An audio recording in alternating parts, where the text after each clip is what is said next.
Ethical Perspectives on the News is produced by the Interreligious Council of Linn County, which is solely responsible for its content.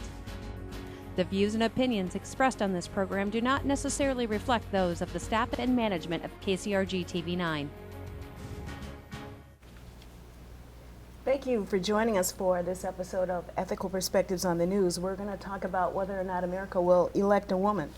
Before we get started, I have a quick little trivia quiz from the World Bank report that says only 6 countries currently give women and men equal rights. And so I'm going to list 8 countries, and at the end of the presentation today, we'll talk about which are the 6 countries that have been recognized by the World Bank as giving women and men equal rights. So the 8 countries are Belgium, Denmark, United States, France, Latvia, Luxembourg, the United Kingdom, and Sweden. Okay, we'll come back and check with you on that. Our intentions for these episodes are to introduce a variety of topics and perspectives, and regarding that, I did invite candidate Henson. She wasn't able to join us, but we can now turn our attention to our distinguished panelists and invite you to please, first of all, thank you for being here, and invite you to introduce yourself and share the reason why you agreed to be here and why this is an important topic. I'm Paulo Lachlan, Provost and Political Science faculty member at Coord College, and I'm here because I believe that politics is exciting and important conversation, and gender is an incredibly important element to that conversation right now. And just quickly, you wrote a book. What was your book about?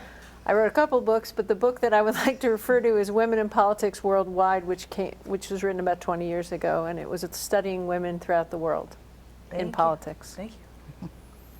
And I'm Oxley. I am a government and social studies teacher and co-founder of Education Forward Collaborative. And I wanted to take the time to come here because I want girls, young females, and women to know this field is for them. And I want them to be able to see themselves and that they can do it and be part of the political world. Tell us a little about that collaborative. Yeah, yep. So EFC is a nonprofit that's working to bring communities, people involved in politics and policy making, and our school districts and school themselves together to just create a better future and education world for all of our students and upcoming generations. Thank you. And I'm Alice Dalla. I chair the Women's Human Rights Coordination Group for Amnesty International USA. I'm here because I think gender equality is absolutely essential for a just world, and I really would hope that eventually the whole world will see that women have a lot to contribute that they've been missing out on so far. Okay, well, let's dig in. What is presidential identity? The question seems to concern presidential identity, and why does this demographic seem to lean so heavily male and white? I think the I'll start maybe. I think the demographic reflects our who's elected in lower levels of politics historically. So as the number of women elected to office at lower levels through state legislatures, through Congress increases, just like it has for people of color, I expect it will eventually change. But right now, it's our Jed Bartlett or our West Wing moment. That's who we see. As we look, we only have seen white men in the office, so we can't, with the exception of Barack Obama, so we can't see anyone else. It's about the modeling. Yes. Or lack of. And as more states get women elected to those state offices, to local offices as well, those communities are going to see women in politics and women in elected offices, and that'll start to kind of build from the bottom up. And so eventually we'll catch up with that, but it's still taking some time. Did you want to add a comment, or not necessarily? No. Or so, kind of skipping around the points that I intended to bring up, but in an interview related to that conversation, Governor Gavin Newsom, the governor of California, repurposed an old adage, you can't be what you don't see, and I think that's what he was implying there. We need to see women as models, but then he also says, and that's not a familiar concept, women as presidents. But later he says, it's incredibly important for women to recognize that you don't need to be a president, a governor, a mayor to be a leader and to aspire to influence. There are other ways to truly change the world that perhaps have even more meaning and impact. So are these contradictory statements? Do they complement each other, or how does that work together? You go ahead, sorry. They're not contradictory at all. I think that there are many capacities in which women are already leading. They aren't necessarily at the very top of hierarchies, but there are certainly leaders, and women have a different style of leadership sometimes too. They don't necessarily seek a lot of publicity or public recognition, but they're leading important work.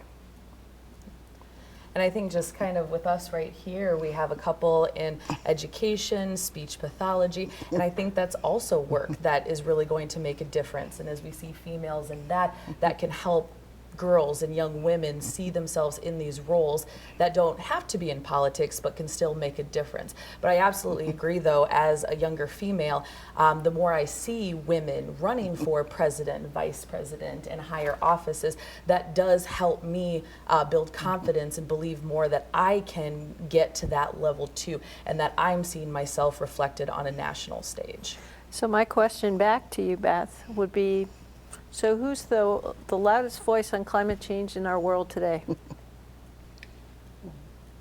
There are several. Greta Thunberg. Oh, of course. That's a woman's voice. Sorry, yeah. I And was so thinking I United think, States. and I think you can find that around human rights. I think you can find that around some of the biggest education nonprofits in the NGOs in the United States and worldwide as well. If you look around, you don't have to be running the government to be changing society.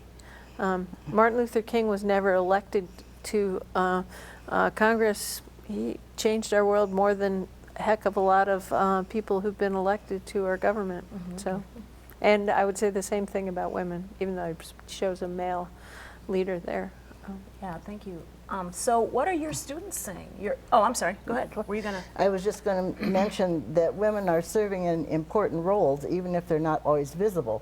For example, in making peace after conflict, if women are included in the peace negotiations, there is a 64% higher chance that the peace will be lasting, and there is a 35% chance, if women are included in those negotiations, that the peace will last for 15 years or more.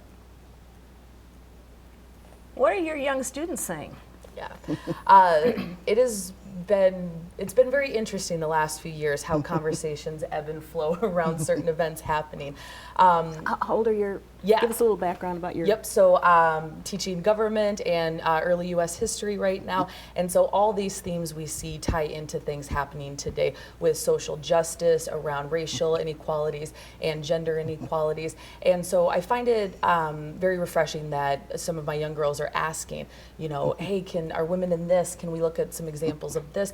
But what I think is also telling too, and gives me some hope, that even our young males are doing that too. Even our boys want to help elevate the voices of the females around them too. And so it gives me hope seeing that in the classroom at such a young age, that they're picking up on that we're all in this together. Interesting. So, Paula, that kind of reminds me of a question that you brought up previously about generational replacement. Yeah, so over time, if you look at American political attitudes, they've evolved about a variety of things. They've evolved regarding women in politics. They've evolved regarding the rights of women. They've evolved regarding tolerance, et cetera. And so they've evolved regarding racial attitudes, which is a similar area. And so what happens is some of the people who have one set of views disappear. They stop voting. They pass it on often. And so we'll see some generational replacement. And we're seeing this most obviously around the areas of race. And we're seeing that in the attitudes to this young people who grew up under 8 years of Obama are more likely to be open to a president from a different racial group. And so the similar thing will happen as well with if a woman were to be elected to a higher office. You'll see more people expecting that. But the other thing that's changing is that the relationships that doesn't have to do with the presidency necessarily or Congress is the relationships they're having within their schools. Who's in their classrooms? The girls are just as smart as the boys. All of the same honors are coming to the girls now as are coming to the boys. And so that generational replacement, that expectation of equity, not just equality, but equity, I think over time gets stronger, especially in places like Iowa that have really spent some time talking about it. That's my hopeful opinion.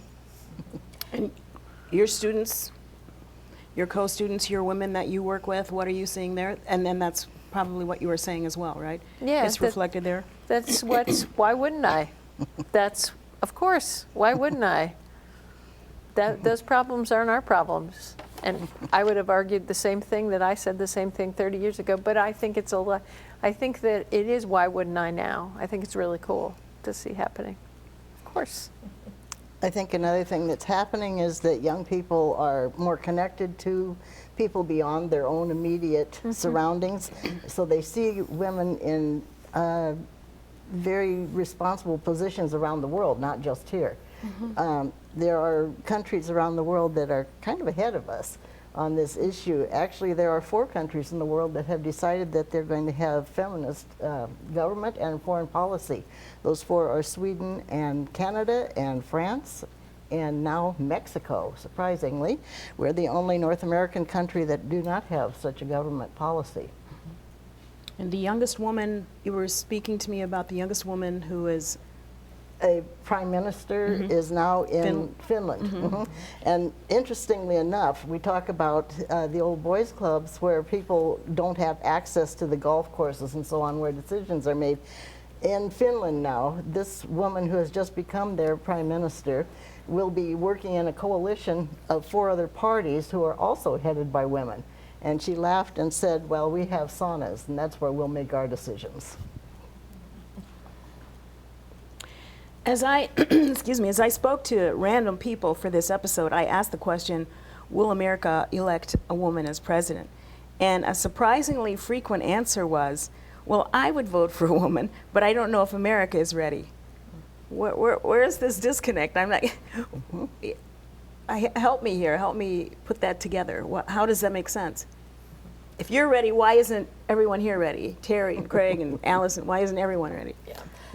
We talk about this a lot in early American history as we talk leading up to the Civil War, Reconstruction after, and voting rights as those happen. So in 1850, we have the 15th Amendment that comes out, and you can't be denied voting rights based on your race. But what we don't stop and talk about is that is for men. That did not include women in that piece. So we have exactly 50 years later, and the 19th Amendment is ratified. And happy 100-year anniversary to that, so that's awesome. But America was ready for a man of color before it was ready for women to kind of take that stage and have that responsibility. So after having Barack Obama as president, I'm very hopeful that America is ready for a woman, that America is ready to make that shift, because we have seen a variety of choices in the last few years. And as we see more women take the stage for these national roles, it can kind of keep that going and keep that out there to get others ready. Because while it may not be our state and area, there are definitely other states in the country who are not as far along as we are and are fighting completely different battles that we don't see every day. And so I would give it another perspective or expand on that a little bit. One of the things for us is if there aren't a lot of us out there, we stereotype and we say, I know what a woman candidate would be like. So the more women candidates there are, the less that implicit stereotype of the woman candidate with all of the attributes and candidate attributes that they would expect will come into play. So the more we put women candidates out there and the diversity of women candidates, the more they will be seen not as the woman candidate, but actually as with the individualized attributes as a candidate. And that will which is what's happening on the lower level, in the state legislative level. Women aren't running as the woman candidate. You don't even talk about the fact that they're a woman very much anymore running for state legislature. You clearly are talking about that all the time now when you're running for president of the United States. But so that's part of what you want to do. You want to break down that, because what's happening with those stereotypes is then the women candidates are being characterized by some of those traits, whether they're true or not, and they're put into that box. And so it's a lot like the way, again, to draw the connection, it's a lot like the way we would say, I'm not racist, but I don't believe America would ever elect an African-American president. And it's the same phenomenon. It's not that people don't, they wouldn't consciously vote against them, but some of the traits that they would expect, because there are so few women candidates that they're trying to keep them in that stereotype, would lead them not to vote for them.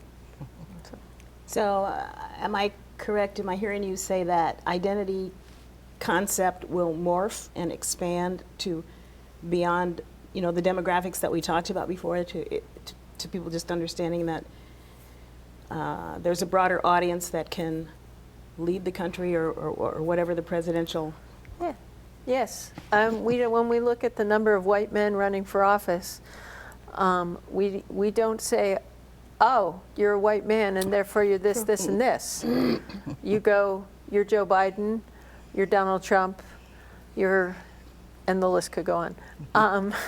So we don't do that. We treat them as individuals. And I think when we can get to the individualized understanding of their traits as candidates, that will be when we will have made it for public evaluation of the candidates. Until we get to that, all the women candidates are going to be running, whether they want to be or not, as women candidates, and that will harm them without conscious choice on the part of American public. And to piggyback off that too, if we can make it to where a woman running for office, maybe higher office, is criticized for her policy, not her hair, that's when we know too. If we make it about that character, the policy piece, what they're going to do for America or the representative group, not how their hair is, what they look like, what they're wearing, and that critical piece, then we're seeing them as an individual. Yeah, because there's a lot of research right now that shows that those stereotypes are actually really hurting women candidates on the state and local level and on the national level. But Iowa has really broken through a lot of that. We now have a woman as governor. We have 3 of our 4 people in Congress are women. We have made we have 1 of our 2 senators is a woman at this point. So I think that Iowans are now more than they ever have before thinking about their policies. Little off the subject, but to your point, are you familiar with the documentary about Hillary Clinton that's coming out? Have you? And so it was interesting. I heard that reviewed, and it was just a short review, but they were talking about her marriage, not her politics, not her policies, not her struggles, but how is she and Bill getting along these days, which kind of surprised. Unfortunately, I think people see her personal life as part of her political life because her personal life has been pretty political. I agree that that should not be the first thing that you lead with, but I'm not surprised that people are curious about that and ask questions about it because there was a political part of her life that was personal. So I would bet, and I haven't done it, but I would bet if you went and looked at the stories on the various women candidates and the stories on Pete Buttigieg, yes, that there would be a focus on his spouse and their spouses, and not a lot of talk about Andrew Yang's spouse, Jill Biden, any of the rest. So sexuality is coming into play. But it's just the same thing. It's about they're other. They're other from the dominant model. And there's a great documentary, it's a little bit older, but it's called Unraveling of a Candidate. And so in this, they start to explore, once we get to that 24-hour news cycle, once we get to more reporters, and that turn of when does a candidate's personal life become public news. And so I think this plays into it. They give that example. Geraldine Ferraro is another one with her husband. And so I was not born when she was at the nominating convention, but I have seen those clips, and that was still very powerful to me. And then I saw what they did after to her personal life. And you don't see that to every male candidate. And so that was very hard to watch. And then as we continue with women running for that office, you see more of that dissected than their public policy. And you can see it across parties. Sarah Palin. Oh, yes. Sarah Palin's family was dissected in a way that male candidates' families would not have been dissected either. And let's make that very clear too, that it's not a one-party issue. It's not a majority party versus the minority parties. This is an across-the-board issue that cuts whatever party you may or may not belong to. And it's not just a white issue, although it looks like it a lot, because that's who's running for the most part. Hillary Clinton, unfortunately, has dealt with this all of her life. I attended the Fourth World Conference on Women in Beijing, China, 25 years ago, and she was there. And when she gave an excellent talk to the main part of the conference, people complained about her pink suit, that it was too soft. And when she came out to talk to us who were non-governmental organization representatives outside the official conference, she showed up in a beige dress. And people said, that's so drab, why did she wear that? It was, You can't win, right? right, and they were very focused on what she was wearing and how she looked, rather than the important messages that she was bringing. So is proportionality an important thing? If women are 51% of the population, is it important that we elect leaders? Are we represented in that proportion in government? Is that significant? I mean, are those the goals we're attempting to achieve? I think that we have to have a voice that's significant. It doesn't necessarily have to be 50-50, but it has to be a significant voice.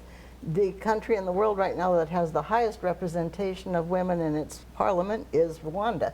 Now, part of that is because they lost a lot of their male population in the conflict there, but they have made big strides in reconciliation and in restoring their country, partly because women were included in the peace that followed. And that is important. If women are not significantly included, it really doesn't have a big effect. Right now, we need to conclude the conflict in Afghanistan, and women are being excluded there. I don't think that any peace that is settled there or any agreement that's made is going to last very long or be valid, because women have been excluded, and that's half the population. So I somewhat agree, and then I also think that the answer isn't 51%, and it's not about a percentage. Right. Because you could have a percentage that's exactly mirrors the public, the demographics of the public, and your government can still make bad decisions. And also, what makes you decide that gender would trump class or race? Yes. What makes gender the preeminent cleavage in the country in terms of those things? Some countries have gone to quotas, saying that they must have a certain percentage of seats that are given to women. France has done an interesting thing. I think they have to have 50% of the candidates on each party's slate must be women. Interesting. But it doesn't mean that 50% of them will be elected necessarily. Because what will happen is the women will end up being at the bottom of the slate, so not the first ones elected. So a lot of it has to do with our systems. So sometimes you will see in our party system, in the state party systems throughout the United States, you will have different processes to try to get women as delegates, national convention, and it doesn't necessarily mean that they have more influence or power. It means that there's been a response to a concern and somebody's figured out a solution to it, but it doesn't give you more power. And so the idea of gendered representation is probably not the right answer, and it could happen in a parliamentary system, it could happen in our system. It still wouldn't. 51% is not going to guarantee that women have more power. We're talking about quality. I'm sorry. Yeah. And there are still women in politics or looking to hold office that I don't agree with. So, you know, when we do look to include that piece, we don't want it to be an exclusionary factor and the reason why someone doesn't vote for a certain candidate, but we don't want it to be the main factor of what they're analyzing. Like we said, with the outfits and the hair, we want it to be their policy and character and what they're going to do to represent that group. So one of the interesting things, I was at a meeting recently and somebody said to me, we want to do more than inclusion, because that suggests that we all want to get into a crowded space.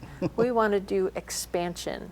And that suggests that the space is open to everybody, and it's a bigger space. It's collaborative. I like that. We're all in this together. We're kind of running out of time here, but just quickly, I want to do a lightning round here. Here's some of the objections I've heard. You know, nobody is going to say that to me when I'm asking, can we elect a woman? But some of the research or some of the back talk I've heard, objections: women aren't tough enough, they're too emotional, they're not interested in politics, they're too busy raising babies. It was interesting to me that from a Washington Post article a while ago, a staff member on Rick Santorum's 2012 back a while campaign posed a question that surprised many people. It is God's highest desire, that is his biblically, it was a question, is it his biblically expressed will to have a woman rule the institutions of family, church, and state? So those are some of the objections that people are raising. In the last few minutes, give us a takeaway, and also, how do we assure men that we are going to do this together? We're not trying to beat them up and take over everything, and that they are the winners too. I thought it was very interesting when the big women's marches were being held after this last election, that there were a lot of men out there too. And there were not just people who were there because of women's issues. There were people there for the environment. There were people there for various causes that were important to them.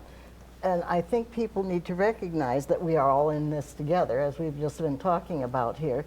If they do see that this is mutually advantageous to all of us, that by including everybody, we have a better system for all of us, that they can get past the gender issue.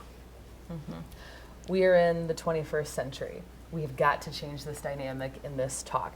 It doesn't matter what age you're in, but this is not your grandma's, political realm anymore. Like, this is new. There are so many different factors in this, like social media, all the social issues coming. So I think the more we see women and girls on the main stage talking about all types of topics, that's going to show people that, yes, gender is not the factor you should be looking at. It's what they're saying, and it's the content of how they say it too. Yes.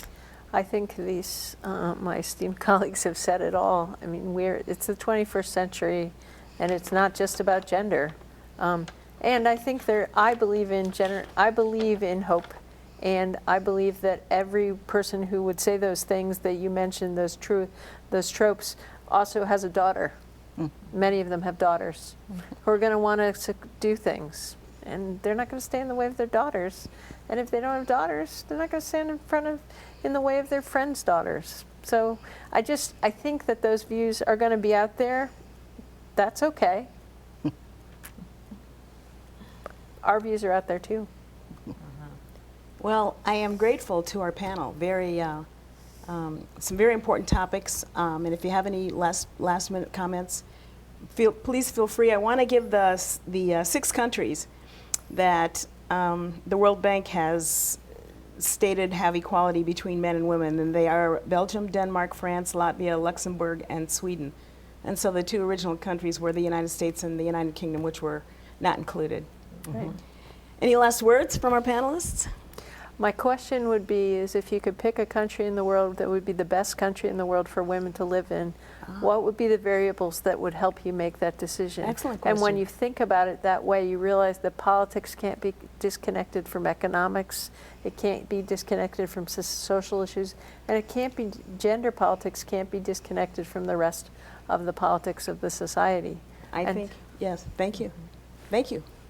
Ladies, lift each other up. We're in this together, and we're stronger when we work together. Thank you for joining us here at Ethical Perspectives.